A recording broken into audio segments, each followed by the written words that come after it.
اره بچیا نن خو روټۍ ډېره زیاته مزه وکړله زما خو سمه خوښه شوه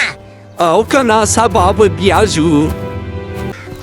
د یو کلي خوا کې یو ښکلی ځنګل و په کوم کې چې ډېرې زیاتې ونې وې د علي په نوم یو سړی به راتلو او په دا ځنګل کې به یې ونې کټ کولې او خپل ضرورت به یې پرې پوره کولو یوه ورځ د دغه ځنګل بادشاه شیر د دې علي خواته راغی علي ورته وایي سلام بادشاه ځنګل هی انسانه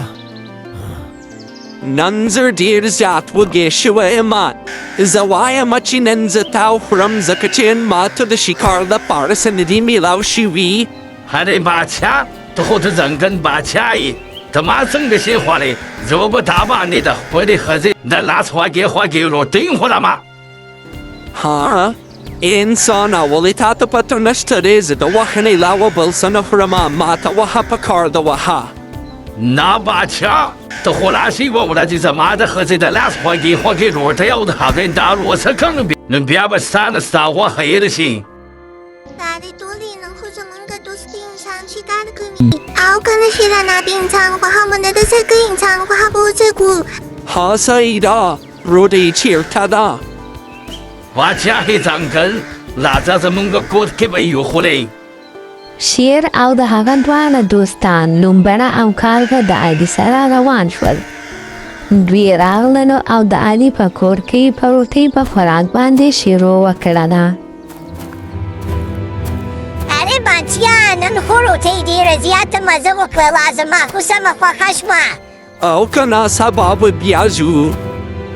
شیر او د هغه دوستانو بیا دا مشوره د یو بل سره وکړله چې نن به بیا د هغه انسان کره روټۍ لڅو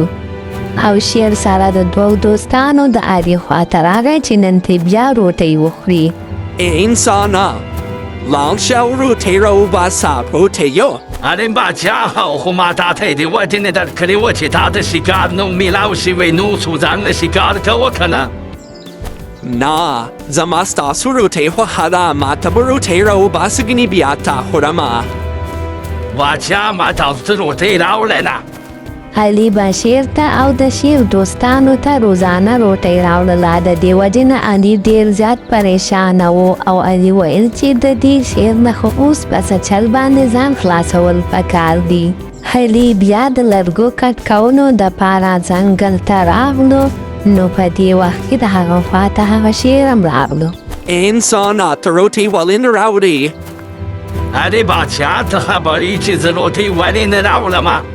دلته یو بل شیر خو هم راغلی و هغه ویل چې بل څوک د ځنګل بادشاه نه دی د ځنګل بادشاه زه یم ته به د نن نه پس روټۍ ماته راوړې ګنې زه به تا وخورم او هغه تا ته دمکي هم درکړې وه چې زه به تا د دې ځنګل نه وشړم ها نه داسې نشي کېدی دا زه نه منم دا دروغ دي علي شیر ته وویل چې راځه که نه یې منې نو چې زه یې درته در وښایم هلته کې به اوس هم یې علي چې کله شیر د اوبو خواته راوستلو نو ورته یې وویل چې دلته په دې اوبو کې هغه بل شیر دی شیر چې کله په هغه اوبو کې خپل شکل ولیدو نو په هغه باندې ورټوپ کړل او هغه په هغه نهر کې ډوب شو او مړ شو د شیر د مړه کېدو نه بعد به علي راتللو او په خوشحالۍ سره او بغیر د ویرې نه به یې لرګي کټ کول او کور ته به یې وړل